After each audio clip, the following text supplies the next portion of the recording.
the market and bring back the buyers into the market. In fact, the government's emphasis on housing and its effort to mitigate the risk in real estate sector by the introduction of RERA has not gone unnoticed, with growing demand in the 2017 with organized players on the ground. So on this note, I will take you through to a brief presentation on how the Indian real estate markets have performed during the year H1 2017 between Jan to June 2017. We'll cover two important asset classes, commercial and residential real estate, with a specific focus on Chennai real estate market. I'll be happy to take questions once we're done with this brief presentation. And sales. In fact, the residential market of the top 8 cities started with a very positive note in H1 2016, witnessing a 7% jump in sales compared to the previous year.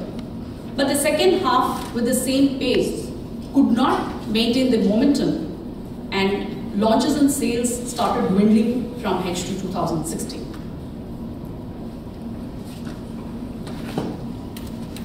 Key findings. Half yearly 2017, launches crashed. This is an all India finding. Launches crashed 41%, and it has touched its lowest level in 7 years. Sales down 11%, lowest first half in the last 5 years. And unsold inventory has a significant drop from its peak of 2014, 17% drop. And an affordable housing, a structural change. In fact, 71% of the launches are in the category of sub 50 lakhs.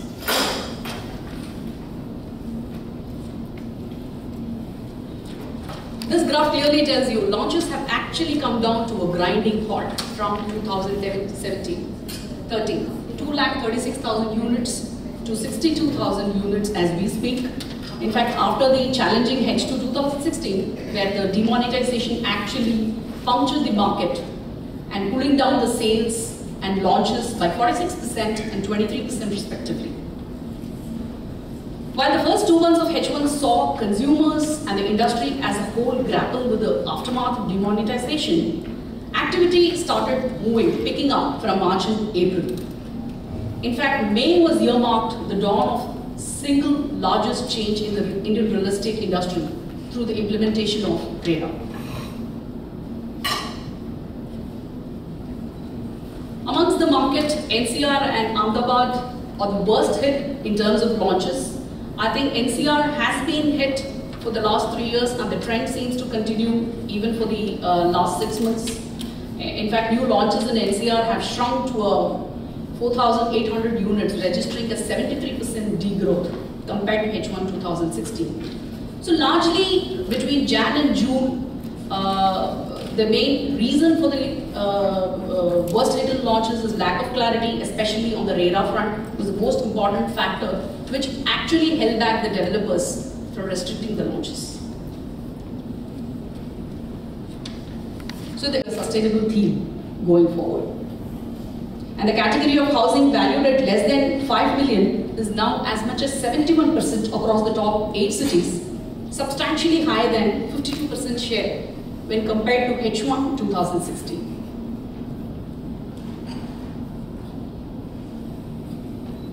So these markets basically drive affordable housing. NCR, Pune, Ahmedabad and Kolkata has a main share in terms of affordable housing revival.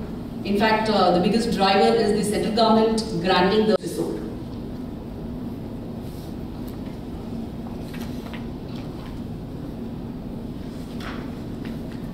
So sequentially, sales in all cities have improved. NCR and Kolkata, as we speak, has been the badly hit. Pune, Chennai and Hyderabad are 3 markets which are showing a modest growth in this H1 2017.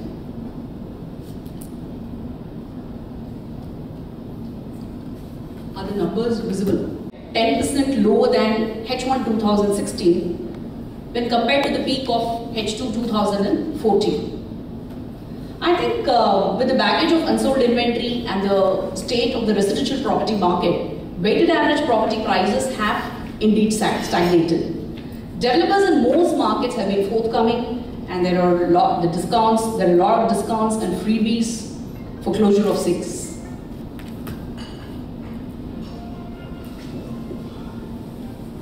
So there's some good news here. Unsold inventory lowest in the last 4 years.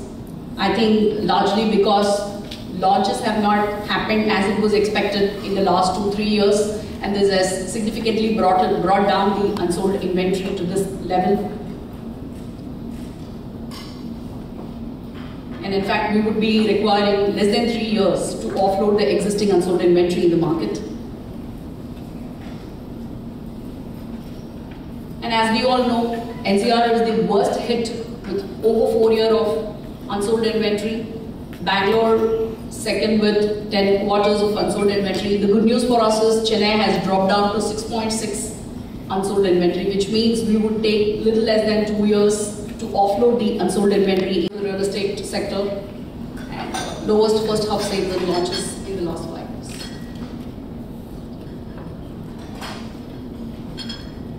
So let's move to the office market.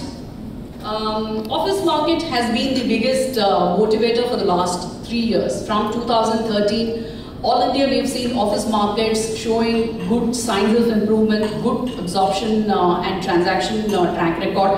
In fact, 2013 point in the last 6 months is co-working operators. We are witnessing a range of co-working spaces coming into the Indian real estate market. We are seeing all cities, Bombay, Pune, Chennai, all cities witnessing growth in the co-working space.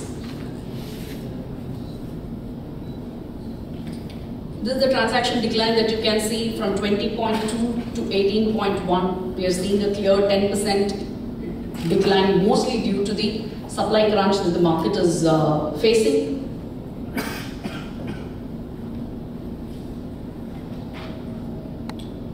Even if you look at the new completions except Mumbai and to an extent Bangalore, we are not seeing new completions robust in other cities. Most of the cities are still fighting out with lack of supply.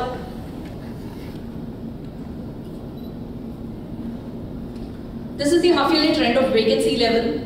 So we have seen vacancy at 18.5% back in 2012, and constant absorption and lack of supply has actually brought down the vacancy levels to 12.4% in the last half year.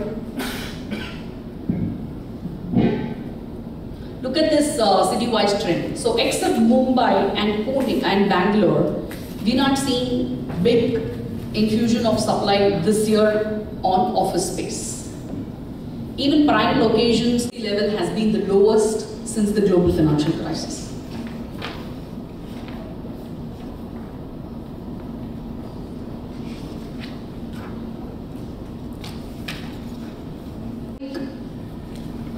Chennai had a dismal 2016 with a pronounced slump in sales and launches. I think the existing slowdown has only been a series of events ranging